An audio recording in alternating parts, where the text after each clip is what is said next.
Governor గారి ప్రసంగానికి ధన్యవాదాలు చెప్తూ ప్రవేశపెట్టిన తీర్మానాన్ని జనసేన పార్టీ తరఫు నుంచి నేను కూడా బలపరుస్తున్నాను అధ్యక్ష. ఆద్యంతం గవర్నర్ గారు ప్రసంగ పాఠంలో చాలా కీలకమైన నాకు 3 అనిపించినాయి. ఒకటి, మనం వారసత్వంగా ఏమొచ్చింది మనకి, ఏం ఆశించబోతున్నాం, భవిష్యత్తులో ఎలాంటిదా ఆశించబోతున్నాం, కలెక్టివ్గా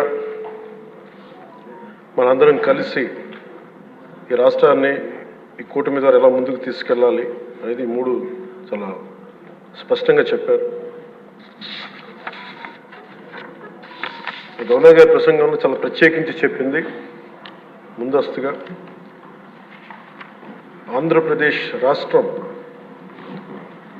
ఏర్పడటానికి పొట్టి శ్రీరాములు గారి త్యాగ ఫలితం, తద్వారా భాషా ప్రయుక్త రాష్ట్రాలే ఏర్పాటు కావటం.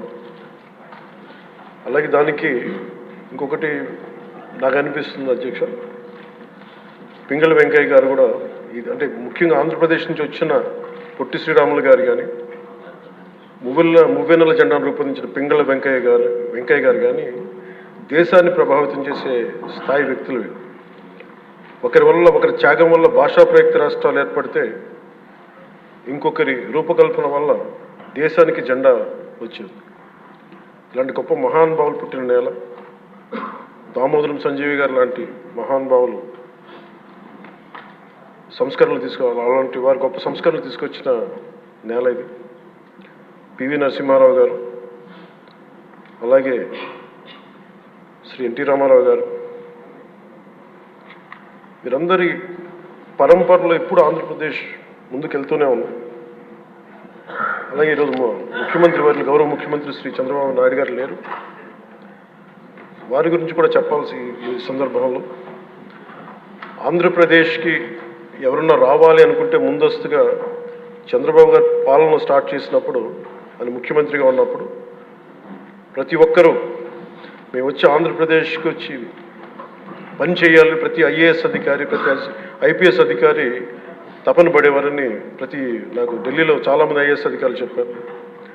అలాంటి అద్భుతమైన పాలన, ఛాలెంజెస్ని అధిగమించి ఆంధ్రప్రదేశ్ని అభివృద్ధి దిశగా తీసుకెళ్లారు. ముఖ్యంగా ఆయన బాగా నచ్చే అంశం నాకు ఆయనలో ప్రత్యర్థులను కూడా గౌరవించే గొప్ప గుణం.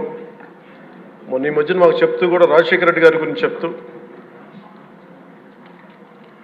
ఆయన గురించి కూడా, ఆయన ఎంత ప్రత్యర్థి అయినప్పటికీ కూడా ఆయన గురించి కూడా మంచి వాక్యాలు చెప్పి ఆయన చేసిన మంచి పనిని కూడా చెప్పే సహృదయం ఉంది నారా చంద్రబాబు గారికి. వాటి నుంచి తీసుకోవాలి, మేము నాలాంటి వాళ్ళు నేర్చుకోవాలి, అలాంటి యంగ్స్టర్ మాకు కొత్తగా వచ్చిన వాళ్ళు నేర్చుకోవాలి. అలాగే కర్నూలు 1953లో కర్నూలు రాజధానిగా వచ్చింది. ఎప్పుడు మనకి ఇన్ని సంవత్సరాలుగా, ఇన్ని దశాబ్దాలుగా ఇంకా కొట్టుకుంటూనే ఉన్నాం. అన్ని రాష్ట్రాలు ఏర్పడ్డాయి, భాషా ప్రయుక్త రాష్ట్రాలు ఏర్పడ్డాయి. దేశం అంతా ఎవరికి రాజధాని వచ్చింది, ముందుకెళ్ళిపోయారు, అభివృద్ధి చెందారు. కానీ మన ఆంధ్రప్రదేశ్కి వచ్చేటప్పటికి కర్నూలు రాజధానిగా ఏర్పడింది. కాదని చెప్పి మళ్ళీ తెలంగాణలో కలిపారు. కొన్ని దశాబ్దాల తర్వాత మళ్ళీ విభజన జరిగింది, మళ్ళీ రాజధాని కోసం ఎత్తుక్కుంటూనే వచ్చాం. కింద మీద పడి 14 నుంచి 19 చాలా కష్టంతో ఒక రాజధానిని అత్యంత ఖర్చుతోటి నిర్మించే దశలో ఉండగా పరిస్థితులు అనుకూలించగా గత ప్రభుత్వం వచ్చింది. వాళ్ళు 3 రాజధానులు తీసుకొచ్చారు. ఎప్పుడు కూడా ఇన్ని సంవత్సరాలు, ఇన్ని దశాబ్దాలుగా మనకు స్థిరమైన రాజధాని అనేది ఒకటి లేదు. అది బేసిక్గా అది కేంద్ర బిందు ఒక అభివృద్ధికి, ఒక రాష్ట్రానికి. ఈసారి మటుకు చంద్రబాబు గారి ఆధ్వర్యంలో, గౌరవ ముఖ్యమంత్రి చంద్రబాబు గారి ఆధ్వర్యంలో ఇంకెప్పటికీ భవిష్యత్తు తరాలు ఇంకెప్పుడు ఏది రాజధాని, ఒక రాజధాని 2 కాకుండా అమరావతి రాజధానిగా ఉండాలి, ముందుకు తీసుకెళ్ళాలి. దానికి మేమందరం సహకరిస్తామని ఈ సందర్భంగా మీకు తెలియజేసుకున్నాం అధ్యక్ష. అలాగే మనం వారసత్వంగా వచ్చింది, మనం పొట్టి శ్రీరాములు గారి దగ్గర నుంచి, పింగళ వెంకయ్య గారి దగ్గర నుంచి మువ్వెన్నెల జెండా, భాషా ప్రయుక్త రాష్ట్రాలు వస్తే చెడు కూడా అట్లాగే మనం వచ్చింది అధ్యక్ష. మనకి గత ప్రభుత్వం మనకు అందించింది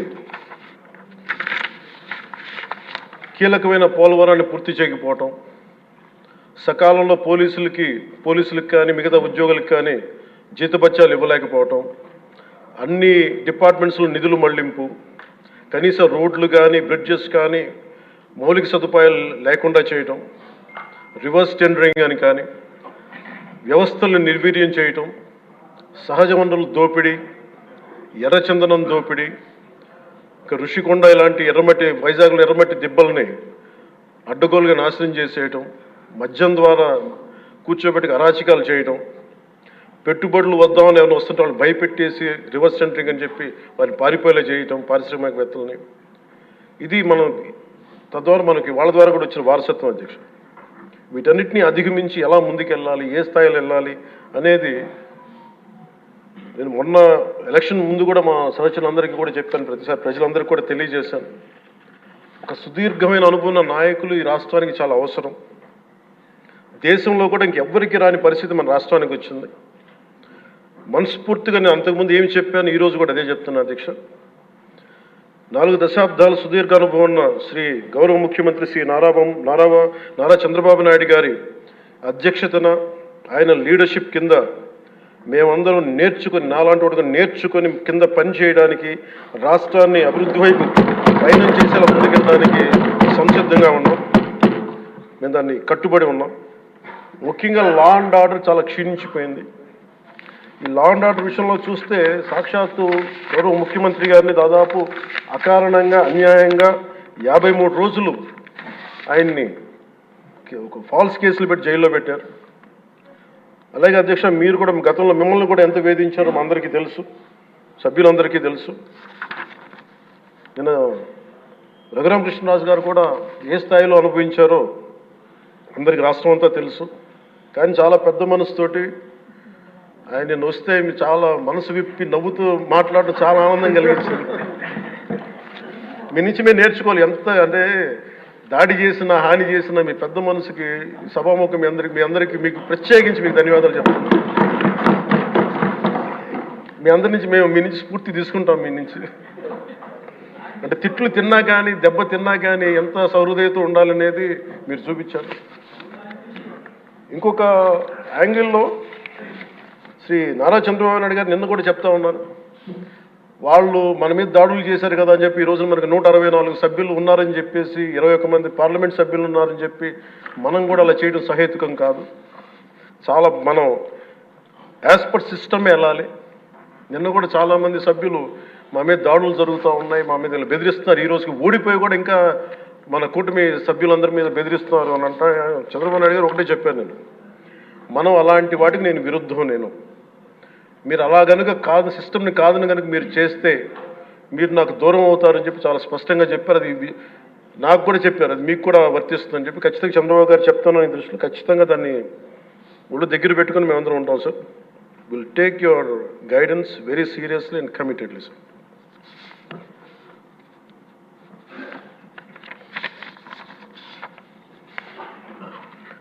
అలాగే కేంద్ర నాయకత్వం నిన్న ఈరోజు ఇందాక న్యూస్లో చూసిన అధ్యక్ష, 15,000 కోట్ల రూపాయలు మన ఏ అమరావతి లేకుండా ఈరోజు వరకు ఇబ్బంది పడతాం. అలాంటి అమరావతికి కేంద్ర మంత్రి మన నాయకులు గౌరవ ప్రధానమంత్రి శ్రీ నరేంద్ర మోదీ గారు బడ్జెట్లో ఈ రోజున 15,000 కోట్ల రూపాయలు అమరావతి కోసం రిలీజ్ చేసినందుకు సహృదయంతో మనస్ఫూర్తిగా కూటమి తరఫున మా అందరి తరఫున కూడా వారికి ధన్యవాదాలు తెలియజేస్తాం అధ్యక్ష. To Honorable Prime Minister Sri Narendra Modi ji, we are grateful to you, sir, for releasing the funds and will be eternally indebted to you, sir. అలాగే భవిష్యత్తులో అధ్యక్ష చంద్రబాబు గారు కూడా చాలా స్పష్టంగా చెప్పారు నిన్న, ప్రభుత్వంలో భాగస్వామ్యంలో ఉన్న కార్యకర్తలు కానీ మా సహచర ఎమ్మెల్యేలు కానీ మీరు వ్యక్తిగతంగా ఏ తప్పులు చేసినా అది ప్రభుత్వం మీద పడుతుంది. అలాంటి తప్పులు జరగకుండా చూసుకోండి. అలాంటివి జరిగితే మటుకు నేను ఎవరైనా స్థానమానం లేకుండా నాకు వాళ్ళకి సిస్టమ్ పనిచేస్తూ ఉంటుంది, అది మీరు అర్థం చేసుకోండి నేను ఏ ఉద్దేశంతో చెప్తానని చెప్పారు అధ్యక్ష. ఇలాంటి తప్పులు జరిగితే అవి వ్యక్తులు చేసిన తప్పులు పార్టీలకు కానీ ప్రభుత్వానికి కానీ చెడ్డ పేరు రాకూడదు. దాన్ని ఎలా హ్యాండిల్ చేసుకోవాలో జనసేన పార్టీ తరపు నుంచి నేను మా వాళ్ళందరికీ కూడా ఒకటే తెలియజేశాను. మీరు వ్యక్తిగతంగా కనుక ఏదన్నా చేసి అది కూటమి ప్రభుత్వానికి ఇబ్బంది కలిగితే నేను వారిని వదులుకోవడానికి సిద్ధంగా ఉన్నానని చెప్పి చాలా స్పష్టంగా తెలియజేశాను అధ్యక్ష. అది మీరు ఇసుక విధానాల్లో కానీ మైనింగ్ విధానాల్లో కానీ ఏ రకంగానా సరే గత ప్రభుత్వం చేసింది కదా మేము కూడా చేస్తామని ఎవరన్నా నాకు జనసేన పార్టీ తరపు నుంచి ఎవరన్నా సరే ఉంటే వారిని నియంత్రించే బాధ్యత, వారిని సరిచేసే బాధ్యత మేము తీసుకుంటాం. అలాగే చట్టపరమైన తప్పు జరిగితే చట్టపరంగా ఎలాంటి చర్యలు తీసుకోవాలో అది మాకు కూడా అప్లై చేయండి, నాతో సహా. మేము తప్పు చేస్తే నాతో సహా ఆ చట్టాలు నాకు కూడా అప్లై చేయండి. ఎవరు దీనికి అతీతులు కాదు. దీనికి ముఖ్యంగా ఈ 5 సంవత్సరాల కాలం ఇది హాలిడే కాదు ఎవరికి. మన ముఖ్యమంత్రి గారు కూడా చెప్తా ఉన్నారు, ట్రాఫిక్ జామ్స్ ఎంతసేపు జరుగుతున్నాయి, ఈ ప్రోటోకాల్స్ ప్రకారం సెక్యూరిటీ హ్యాజర్డ్స్లో ఎంతసేపు ట్రాఫిక్ నాపుతున్నారు, ఒక 2-3 నిమిషాల మించి ప్రజలు ఇబ్బంది పడకూడదని పదే స్పష్టంగా చెప్తా ఉన్నారు. అలాగే మన ఎస్కార్ట్ సెక్యూరిటీ వల్ల సామాన్య ప్రజలు ఇబ్బంది పడకూడదని మాకు దృష్టికి తీసుకొచ్చారు. ఖచ్చితంగా దాన్ని మా కింద అధికార యంత్రాంగాన్ని మొత్తానికి తెలియజేశాను సార్. అలాగే ఈరోజు మనకున్నది భవిష్యత్తు బాధ్యత. ఇది కేవలం ఈ హౌస్లో ఉన్న వ్యక్తులకే కాదు అధ్యక్ష, ఇంక్లూడింగ్ బ్యూరోక్రాట్స్కి. గత ప్రభుత్వం చాలా అవుట్రైట్ తప్పులు చేస్తూ ఉంటే కూడా బ్యూరోక్రసీ చాలా వరకు చాలా నిర్లిప్తంగా ఉండిపోయారు అధ్యక్ష. ఒక్క ఐఏఎస్ అధికారి ఏసార్లు రివ్యూ చేసిన ఒక్క ఐఏఎస్ అధికారి పేరు చెప్తా ఉంటారు. ఈ రోజున ఐఏఎస్ అధికారి ఏ శిక్ష పడకుండా వెళ్ళిపోయాడు. ఇలాంటి పరిస్థితులు జరుగుతూ ఉన్నాయి. So bureaucracy also has to take responsibility. And of course media ఏ సమస్యని హైలైట్ చేయాలి, ఏ సమస్యని హైలైట్ చేయకూడదు, ఏది ప్రజలకు అవసరం అనేది మీడియా మీద కూడా బాధ్యత ఉంది అధ్యక్ష.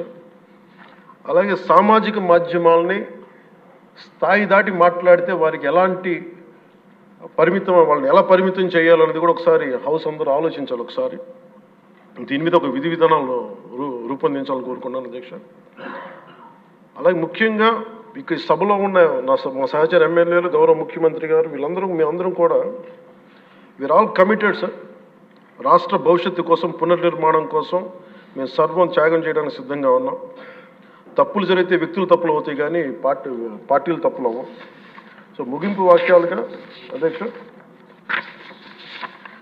కవి సామ్రాట్ శ్రీ విశ్వనాథ్ సత్యనారాయణ గారు చెప్పిన మాట ఒకటి అధ్యక్ష, అన్ని అనర్థాలకి మూలం మానవ ప్రవృత్తి హేతువు కానీ, వాని జాతి కానీ, కులం కానీ, మతం కానీ, ప్రాంతం కానీ కాదు. వ్యక్తులు చేసిన తప్పుల్ని దయచేసి వ్యక్తులకే ఆపాదించాల అధ్యక్ష, పార్టీలకు కాదు.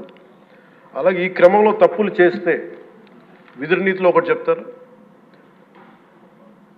ఒక గ్రామం కోసం ఒక కుటుంబాన్ని, ఒక కుటుంబం కోసం ఒక గ్రామం కోసం ఒక కుటుంబాన్ని, ఒక రాజ్యం కోసం ఒక గ్రామాన్ని వదులుకోక తప్పదు. అలాగే నాలాంటి వాడు కూడా తప్పులు చేసిన అధ్యక్ష చాలా నిస్సందేహంగా నాలాంటి వాడిని కూడా శిక్షించాలి అధ్యక్ష. అలాంటి బలమైన సంకేతం ప్రజలకు పంపించాలి అధ్యక్ష. మేమందరం కూడా తప్పు ఎవరు చేసినా అది మనమే దాన్ని ముందుకు తీసుకెళ్ళకపోతే, నేను కూడా దీనికి సంసిద్ధంగా ఉన్నాను. నా ద్వారా ఏదన్నా తప్పులు జరిగినా, అవకతవకలు జరిగినా నా మీద కూడా చర్యలు తీసుకోవాలి. అది let it be any kind of issue sir. అది నేను నా వంతుగా నేను మీకు తెలియజేస్తున్నాను. I will be liable if I do any mistake as long as I hold this responsibility. అందుకని అందరం కూడా మేము దీన్ని స్ఫూర్తిగా తీసుకొని గౌరవ ముఖ్యమంత్రి శ్రీ చంద్రబాబు గారికి మీ అపారమైన అనుభవం రాష్ట్రానికి చాలా అవసరం.